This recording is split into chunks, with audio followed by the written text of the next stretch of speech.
Good evening, this side Pooja Gupta and you are watching my channel. तो स्वागत करती हूँ मैं आपका अपने चैनल पे। तो आज का सेशन जो है संडे का है, स्पेशल है, रीजन सेशन है।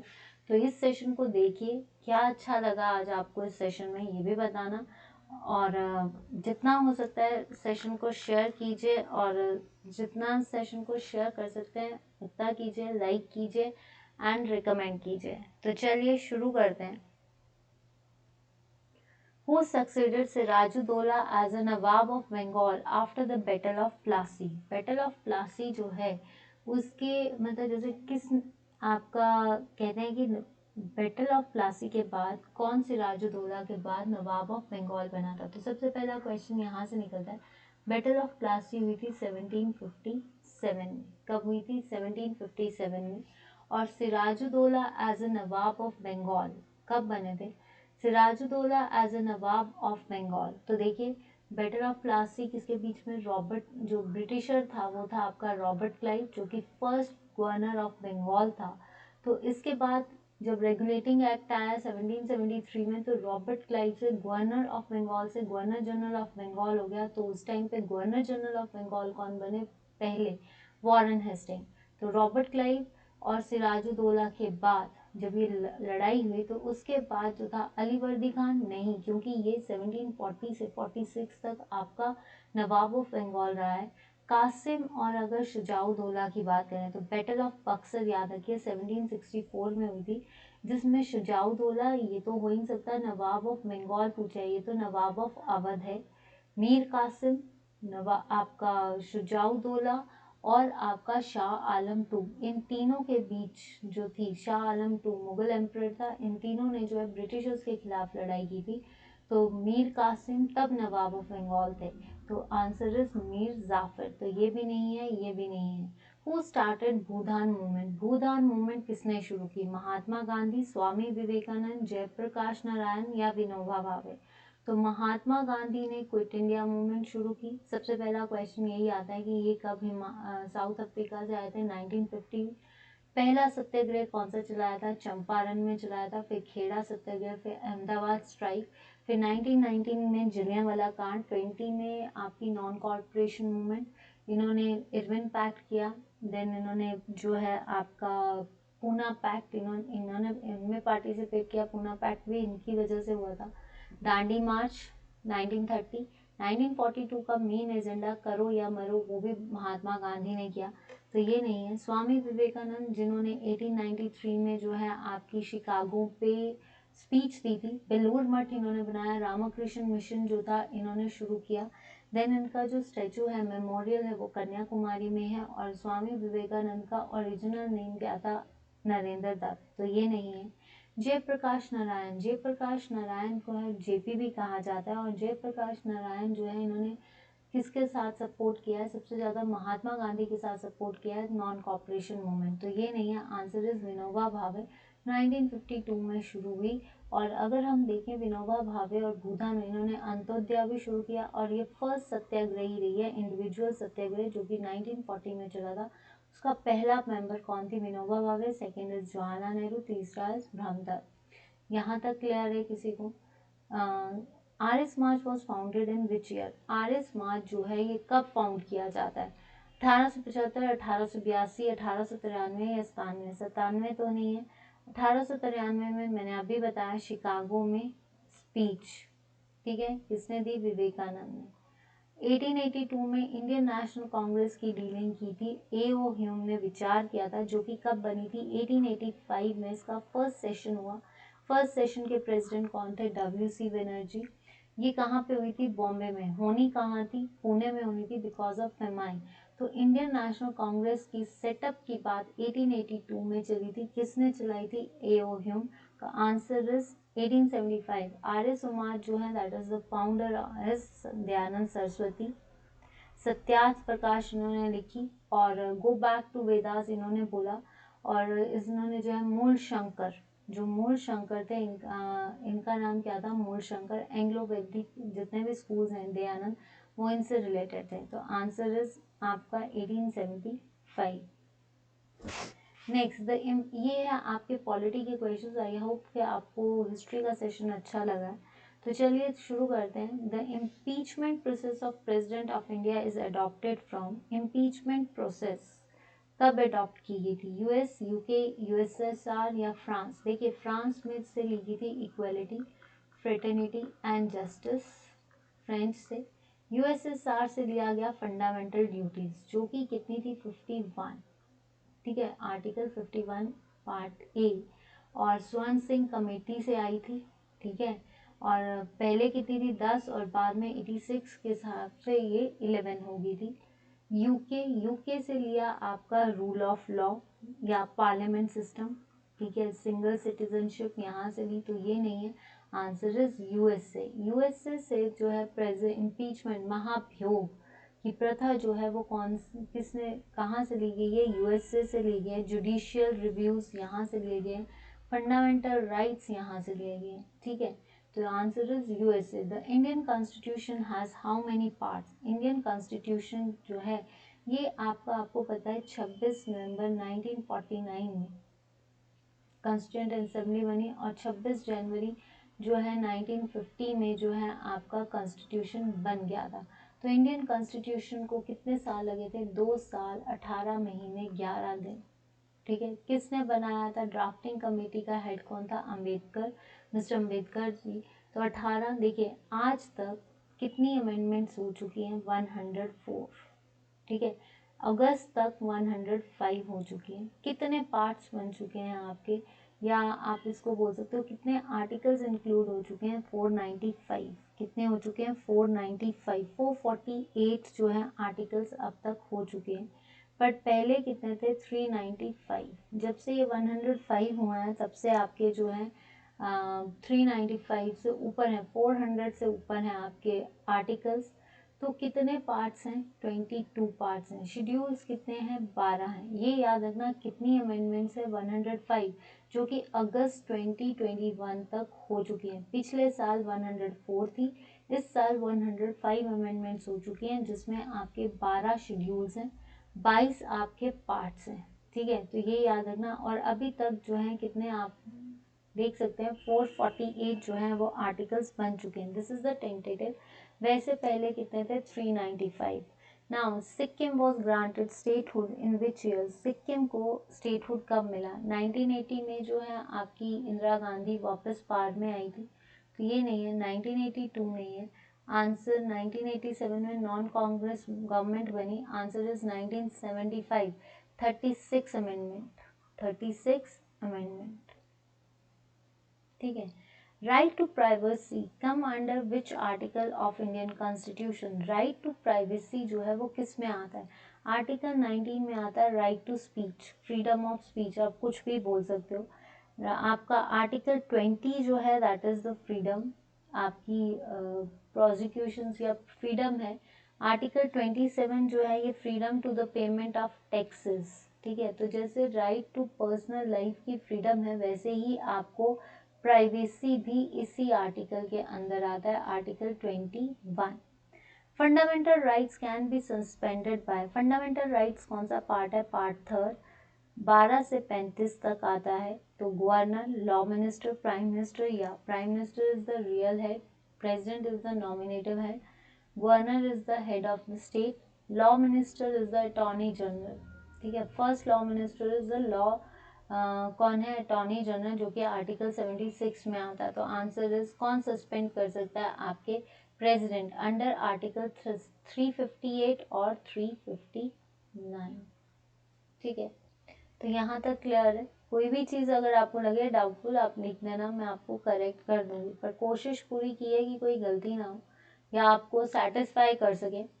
In northern hemisphere, currents are deflected to the right due to northern hemisphere में currents जो हैं वो इधर उधर डिफ्लेक्ट करते हैं, तो वो किसकी वजह से करते हैं? सेंट्रीफ्यूगल फोर्स होती है, सेंटर की फोर्स, साइक्लोनिक स्टॉर्म्स की वजह से, या कोरियोलिस इफेक्ट। देखिए जब भी विंड चलती है, करंट्स मतलब विंड्स चलना, ठीक है। तो विंड्स अगर नॉर्दर्न हेमिस्फीयर में चल रही है तो बिकॉज ऑफ द कोरोलिस बल, कोरोलिस अगर नॉर्दर्न हेमिस्फीयर में चल रही है तो राइट, साउदर्न में चल रही है तो left. Which is not a warm current? इसमें से गर्म धारा कौन सी नहीं है? Kuroshio, British Columbian and gulf streams are the warm currents. ये भी वार्म करंट है तो ये नहीं है। कुर्शियो भी वार्म करंट है और ब्रिटिश कोलंबियन भी। आंसर इज पेनिनसुला जो है आपका, peninsula, this is cold current, this is cold current.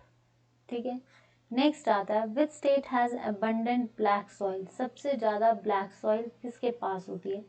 Tamil Nadu, Tamil Nadu Coromandel coast पे पड़ता है। कर्नाटका नहीं, केरला नहीं, मालाबार कोस्ट। महाराष्ट्र और गुजरात के आसपास जो है सबसे ज्यादा ब्लैक सॉइल होती है, महाराष्ट्र। तो आंसर इज महाराष्ट्र। यहाँ तक किस किस को क्लियर है और कैसा लग रहा है सेशन गाइस? अगर अच्छा लग रहा है तो please like and share. Sunday के स्पेशल सेशंस जो हो रहे हैं ये जस्ट बिकॉज ऑफ यू हो रहे हैं, तो इस पर जितना हो सकता है पार्टिसिपेट कीजिए। और 8 बजे की क्लास जरूर देखिए क्योंकि उसमें भी इम्पॉर्टेंट नोटिफिकेशन है कि 8 बजे की क्लास में आपको आने वाले टाइम का शेड्यूल, जो आने वाला शेड्यूल है वो थोड़ा सा चेंज किया है मैंने बिकॉज ऑफ हैक्टिक शेड्यूल, जिसकी वजह से टाइम नहीं मिल पा रहा था, तो उसको थोड़ा सा मॉडिफाई किया है। तो वो शेड्यूल आपके लिए भी अच्छा है और मेरे लिए भी अच्छा होगा। तो अगर आपको अच्छा लगता है तो प्लीज़ 8 बजे की क्लास, चाहे वो कोशिश पूरी है कि 8 बजे की क्लास ले, पर 8 बजे की नोटिफिकेशन जरूर देख लें। ठीक है, 8 बजे की क्लास होगी आपकी, ऐसा नहीं है कि नहीं होगी, चाहे वो मुझे किसी तरह से रिकॉर्डेड वर्जन लेना पड़े या कुछ भी लेना पड़े, ट्राई पूरी करूँगी। बट अगर नहीं नोटिफिकेशन आती है तो इतनी इन्फॉर्मेशन आप तक पहुंचा दी जाएगी। और अब मैंने आपको कहा था कि अगर आप चाहोगे तो उस टाइम पे मैं लाइव फेसबुक के थ्रू भी आ सकती हूँ। बट अगर जब आप चाहोगे कि आप जुड़ोगे तब, क्योंकि कई बार क्या होता है आप जैसे क्लासेस में जुड़ रहे हो तो वैसे लगता है कि आपको क्लासेस अच्छी नहीं लग रही हैं। अगर ऐसा है तब भी बता दीजिए, ठीक है, ताकि मैं कुछ और इम्प्रूव कर सकूँ अपने आप को। कईयों को डाउट है या कईयों को लगता है कि मैम अच्छा नहीं पढ़ा रहे, तो वो भी बता दीजिए। ठीक है, who was the father of computer? Father of computer कौन है? कंप्यूटर के जनक कौन है? Ken Thompson and Dennis Ritchie. This is the computer science section. कि आने वाले टाइम पे जेओए के कैंडिडेट्स भी जो हैं वो जुड़ रहे हैं, तो जेओए के कैंडिडेट्स के लिए भी तैयार हो जाएं कि वो पेपर में थोड़े थोड़े क्वेश्चंस, हम ये प्रैक्टिस सेशंस बनाएंगे, अभी वो कोर्स नहीं चलेगा। पहले मुझे ये फॉरेस्ट गार्ड के कोर्स को कंप्लीट करवाने दीजिए, फिर उसके बाद मैं जेओए पे फोकस करूँगी और टैट पे फोकस, क्योंकि अभी मेरे पास जितना शेड्यूल है वो पूरा इंगेज्ड है। Who was the father of computer? Ken Thompson या डेनिस रिची, चार्ल्स बेबेज या none of these? तो देखिए, who was the father of computer? father of computer कौन है? तो ये क्वेश्चन तो बहुत इजी है कि ये अभी हाल ही में पूछे गए हैं। केन थॉमसन एंड डेनिस रिची जो थे ये बेल लैब्स के थे, और बेल लैब्स को आपको पता है उन्होंने क्या बना था? यूनिक्स ऑपरेटिंग सिस्टम, जो कि मल्टीटास्क मल्टीवेयर्स है। ठीक है, और ये कौन सी लैंग्वेज पे डिपेंड करता था? सी लैंग्वेज पे। ठीक है, ये किस पे डिपेंड करता था? आपका सी लैंग्वेज पे। ठीक है, तो ये चीज याद रखना कि ये कौन थे? केन थॉमसन एंड डेनिस रिच ने यूनिक्स किया। तो आंसर नन ऑफ दीज तो आएगा नहीं, तो answer is Charles Babbage. What is the full form of EEPROM? EEPROM क्या है? Electrically erasable read only memory. पहली चीज आपको ये पता होना चाहिए कि आपका जो ये सेशन है कि EEPROM क्या है, या देखिए दो तरह की मेमोरी होती है, एक होती है रीड ओनली मेमोरी रोम, और एक होती है रैम। ठीक है, जिसके दो पार्ट्स होते हैं, स्टैटिक और डायनामिक। रैम जो होती है वो तब तक चलती है जब तक आपका स्विच ऑन है। जब आपका स्विच ऑफ हो जाए तो सारा डाटा इरेज हो जाएगा, इसलिए इसको सेव करना बड़ा जरूरी है। स्टैटिक हमेशा कैश मेमोरी के लिए यूज होता है। ठीक है, डायनामिक कभी भी यूज हो सकता है। रीड ओनली मेमोरी कौन सी होती है? रीड ओनली मेमोरी जो आपका डाटा सेव करके रखती है। ठीक है, आपने डाटा सेव कर लिया, जो सिर्फ रीड, रैम रीड भी करती है राइट भी करती है, ये सिर्फ रीड करती है, तो इसकी है प्रॉम, प्रोग्रामेबल। ई प्रॉम है और ई प्रॉम है। तो ये जो होगी ये क्या होगी? रैंडम एक्सेस तो होगी नहीं, एथिकली भी नहीं होगी, electrically erasable read only memory, जिसको आप यूवी रेज से भी हटाते हो। ठीक है, नेक्स्ट आता है विच electronic component is used in first generation. देखिए कुछ जनरेशन आई थी, फर्स्ट आई थी, सेकेंड आई थी, थर्ड आई थी, फोर्थ आई थी और अब कौन सी चल रही है, फिफ्थ, जो कि आर्टिफिशियल इंटेलिजेंस पे है, इसको छोड़ दीजिए। फर्स्ट जनरेशन जो थी 1945-49 से चलती है, तो इसमें आपका जो आया था वैक्यूम ट्यूब्स, क्योंकि साइज बहुत बड़ा था, एक रूम का साइज आता था, उसमें पंच कार्ड्स यूज करते थे हम। सेकंड में आया वैक्यूम ट्यूब्स का, मैंने आपको हमेशा बताया था कि ट्यूब्स का वैक्यूम हटा दीजिए, ट्यूब्स को कर दिया ट्रांजिस्टर्स। सेकेंड जनरेशन में आपके आए ट्रांजिस्टर्स, जो कि 56 से 64 तक चले, फिर 65 से आपका 72 एंड देन 72 से 84, और उसके बाद तो ट्रांजिस्टर का टी का हेड हटा दीजिए, तो थर्ड में आया इंटीग्रेटेड सर्किट्स, जिसमें चिप्स डलती हैं, यहाँ पे मॉडिफिकेशन स्पीड बढ़ने लगी, और लास्ट में आया आपके फोर्थ में आए थे आपके माइक्रो प्रोसेसर्स, तो वो था आपका अल्ट्रा लार्ज यूनिट्स। तो ट्रांजिस्टर्स, तो ये तो सेकेंड जनरेशन में थे। फर्स्ट जनरेशन में आपके क्या थे, वैक्यूम ट्यूब्स, क्या थी आपकी वैक्यूम ट्यूब्स, फिर आपका थर्ड, और फिर उसके बाद आपका फोर्थ, तो ये तो नहीं है। तो आई होप कि यहाँ तक आपका क्लियर है। तो आज आपको ये सेशन कोई गलती होती है तो आप बता सकते हो कि मैम आपने ये चीज़ गलत बोली है, बट अगर आपको आज का सेशन और ये चीज़ अच्छी लगी है, कि आपको ये क्वेश्चंस अच्छे लगे हैं, तो ज़रूर बताना। A device that transmits message in verbal form, ऐसा डिवाइस जो आपके मैसेजेस को वर्बल फॉर्म में करता है, that is called magnetic tapes, card punch या पंच कार्ड्स, ये आपकी फर्स्ट सेकंड जनरेशन में यूज होता है, ऑडिट ट्रायल नहीं है।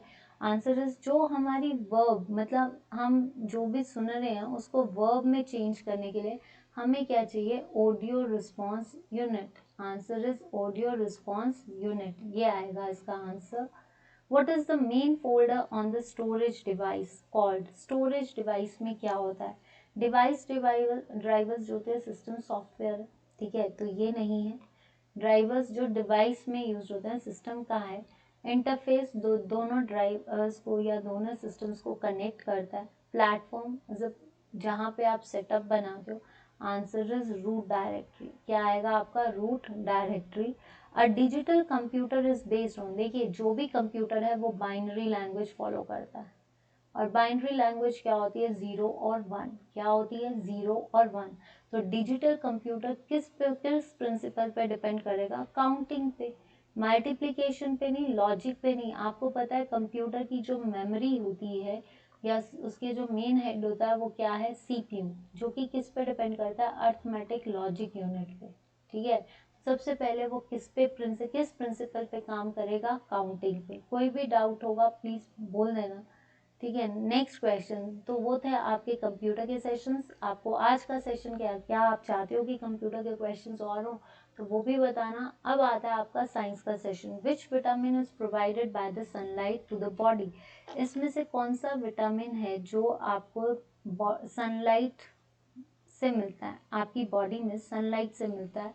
विटामिन ए को रेटिनॉल बोलते हैं, और इससे रतौंधी होती है। और विटामिन बी जो है आपका बी कॉम्प्लेक्स आता है, साइनोकोवेलेंस आपका बी कॉम्प्लेक्स बहुत ज़्यादा है, B1 B3 B12। तो B1 इज आपका thiamine, B3 is niacin, B12 is था आपका, आप साइनोकोवेलम भी बोल सकते हो उसको, ठीक है। Vitamin C is the scurvy, जिसकी कमी से स्कर्वी होती है, और एस्कॉर्बिक एसिड, तो आंसर इज विटामिन डी, जिसकी कमी, इसको क्या बोलते हैं हम, कैल्सीफिरोल, और इसकी कमी से हमें क्या होती है, बच्चों को होती है रिकेट्स, बोन्स वीक हो जाती हैं। और विटामिन डी बड़ों के लिए क्या है, ऑस्ट्रोमलेशिया, ठीक है। प्रोटीन कैलोरी माल न्यूट्रिशन, मतलब प्रोटीन्स की कमी होने से क्या होता है, मलेरिया, ये तो आपकी एक डिजीज है जो मॉस्किटो के काटने से होती है, फीमेल एनोफ्लिस मॉस्किटो के काटने से होती है। इसकी ट्रीटमेंट के लिए हम क्विनीन की टैबलेट्स देते हैं। और मलेरिया जो है वो उसके अंदर जो एजेंट होता है दैट इज प्लाज्मोडियम। हेपेटाइटिस ये वायरस है। टाइफाइड ये एक बैक्टीरियल डिजीज है, ठीक है। सेलोमोनेला टाइफी से होता है, सेलोमोनेला टाइफी, ठीक है। इसके लिए कौन सा टेस्ट करवाते हैं, विडाल टेस्ट, इसके लिए हम क्या करवाते हैं, विडाल टेस्ट। तो आंसर इज क्वाशियोरकर। प्रोटीन की कमी से क्वाशियोरकर भी होता है और मैरस्मस भी होता है। Barometer was invented by, barometer किसकी वजह से, किसने इन्वेंट किया था, JL ब्रांड ने टीवी किया था, W रॉइंगटन ने एक्सरेज की थी, और this is the Thomas Barrow is the butler. ठीक है, तो ये नहीं है, आंसर इज टॉर्सिली। बैरोमीटर क्या करता है? एटमॉस्फेरिक प्रेशर को मापता है, एटमॉस्फेरिक प्रेशर, तो आंसर इज टॉर्सिली। तो यहाँ तक आई होप कि आपको अच्छा लगे। भाई कैसा लग रहा है सेशन? कोई कमी है तो बता दीजिए कि मैम आप अच्छा नहीं पढ़ा रहे, या कोई भी ऐसी चीज़ है तो आप बोल सकते हो। ठीक है, नेक्स्ट आते हैं आपके क्वेश्चंस हिमाचल जीके के। तो हिमाचल जीके में ये रिसेंटली कोई पेपर हुआ था, उसमें ये क्वेश्चंस आए थे। देखिए, मैं आपको एक रिक्वेस्ट करूंगी कि जितने भी डेवलपमेंट ब्लॉक्स हैं या तहसील हैं, किस डिस्ट्रिक्ट में कौन कौन सी है उसको अच्छे से याद कर लीजिए, क्योंकि ऐसे क्वेश्चन है। अभी पीछे जो था वो गोहर का पूछा गया था कि गोहर जो है, देखिए अगर हम इसमें बात करें कि बिजारी डेवलपमेंट, तो पिछली बार मंडी में पूछा था गोहर। ठीक है, तो ये कैंसिल। कुल्लू में है अनी, सिरमौर में है पोंटा एंड आपका नाहन और राजगढ़, ये डेवलपमेंट ब्लॉक्स हैं। तो बिजारी कहाँ पे आता है? हमीरपुर। यहाँ पे आपका बंसन, देखिए बिजारी जो आएगा इसमें बंसन भी आएगा, नदौन भी आएगा, ये सारे आपके डेवलपमेंट ब्लॉक्स हैं। Maharana Pratap Sagar is called as Rewalsar, जिसको लोटस पद्म कैन भी बोलते हैं, लोटस पद्म कैन। किससे ये भी पूछा जा सकता है कि ये जो लेक, कोई लेक जो कि पद्म संभव से रिलेटेड है, दैट इज रिवाल्सर। इसको 7 लेक्स ऑफ 7 फ्लोटिंग रीड्स कहा जाता है। रिवाल्सर में सिसु फेयर भी लगता है, और 3 आपके हिंदू टेम्पल्स, बुद्धिस्ट टेम्पल्स, गुरु गोविंद सिंह भी यहाँ पे आए थे। ये है कहाँ पे? मंडी। चमेरा चंबा में है,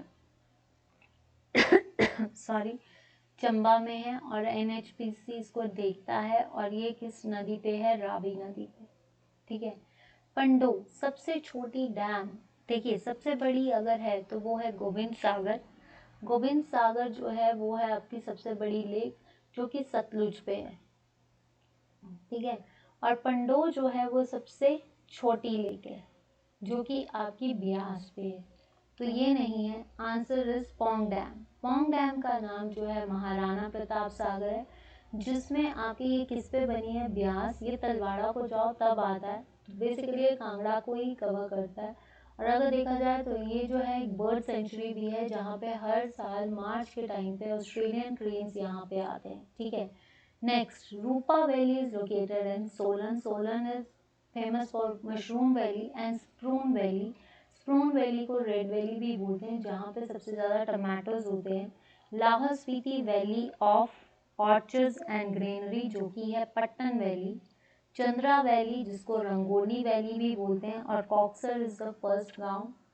ठीक है, भागा वैली, जिसको गारा वैली भी बोलते हैं, तो ये नहीं है, आंसर इज किन्नौर। देखिए इसमें सांगला वैली भी है, सबसे अच्छी वैली जो है वो है सांगला, फिर भाभा वैली, टिडोंग वैली, हैंगरेंग वैली, वो सारी किन्नौर में पड़ती है।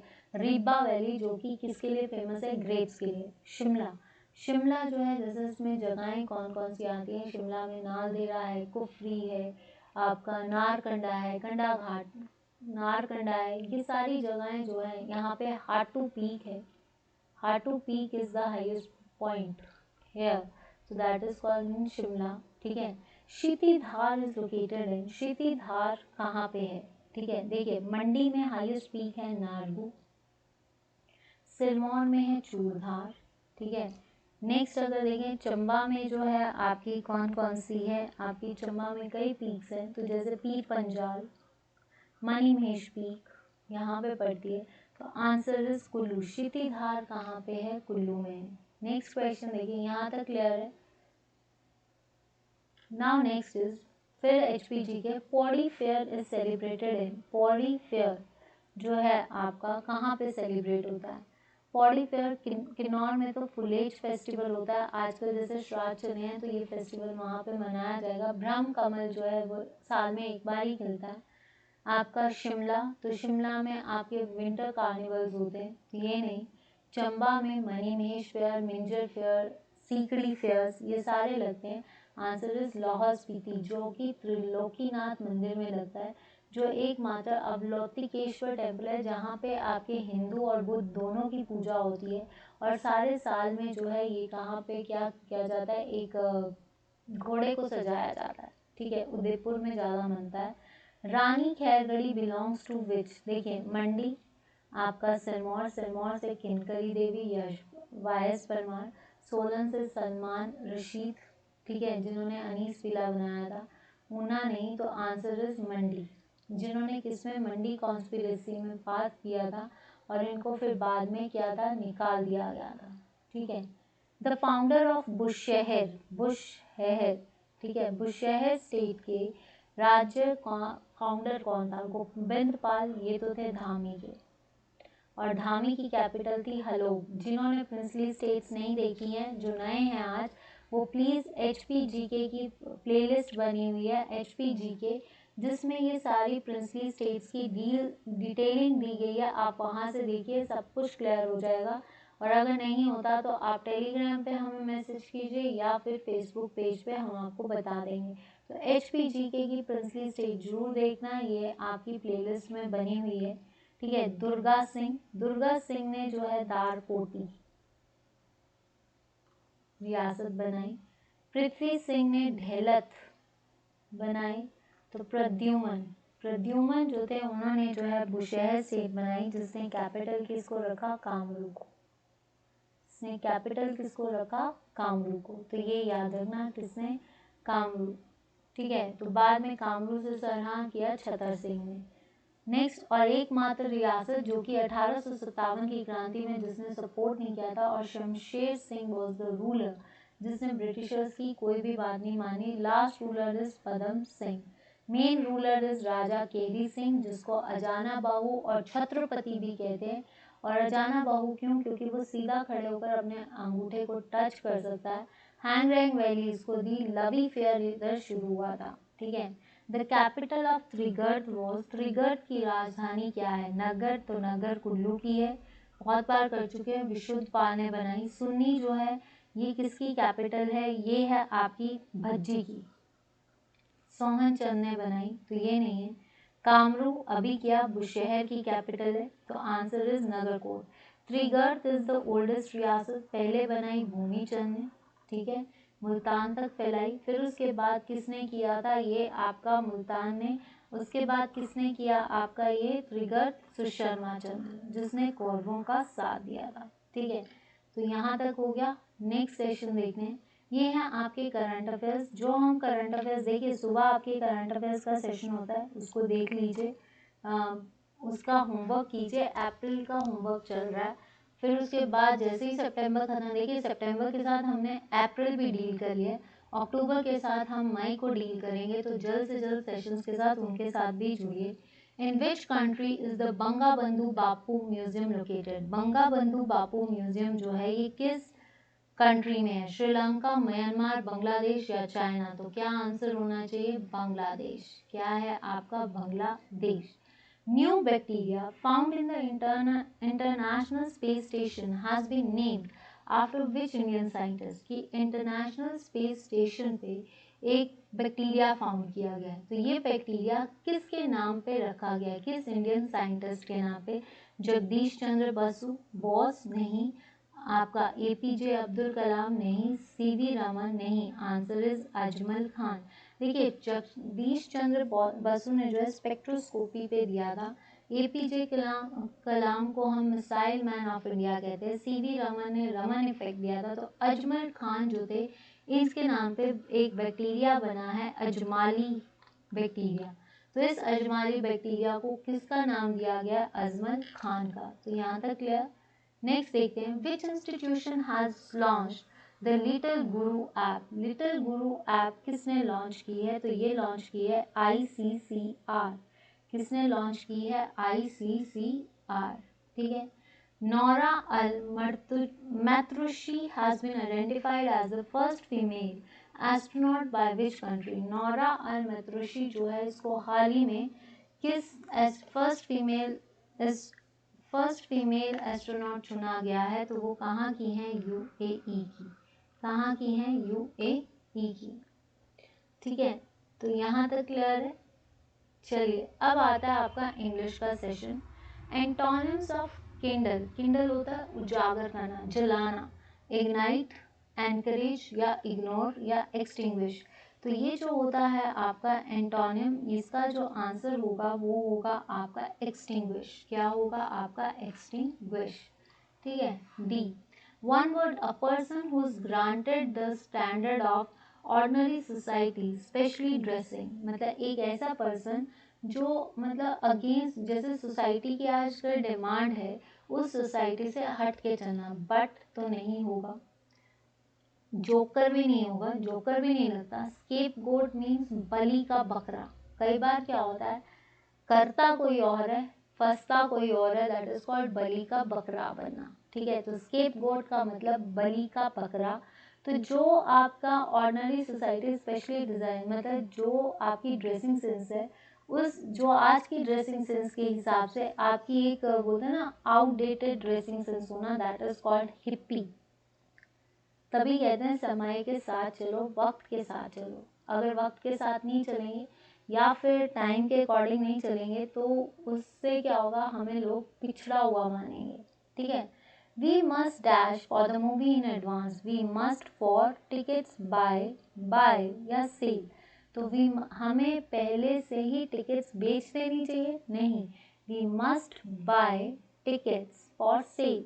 By fair means and fouls idiom and phrase, by hook and crook, जिसको बोल सकते हैं, जिसमें मतलब कुछ भी करना है, किसी को भी नीचा दिखाना है या किसी को भी कुछ भी गलत करना है, किसी के साथ अच्छा करना है चाहे बुरा करना है, चाहे अच्छा कर रहे हो या बुरा कर रहे हो। मतलब कई बार क्या होता है दुनिया में ऐसी ऐसी चीज़ें होती है कि किसी को गिराने के लिए लोग हर हथकंडा अपनाते हैं, बुरा भी अपनाते हैं, अच्छा भी अपनाते हैं, बनते अच्छे हैं पर करते बुरा है। ठीक है। तो इस तरह से बाय फेयर मतलब जैसे पेपर क्लियर करना है, तो पेपर क्लियर करने के लिए हर कोई, जो कई लोग ऐसे होते हैं पेपर क्लियर करने के लिए हर वो हथकंडा अपनाएंगे, गलत रूल्स में भी जाएंगे, सही रूल्स में भी जाएंगे। अपने आप को सिंपल सी चीज़ है, by fair means in fouls idioms का मतलब क्या है, कुछ भी गलत करना, किसी भी तरह से किसी को हर वे से नीचा दिखाना, जो कि आजकल दुनिया में होता ही है।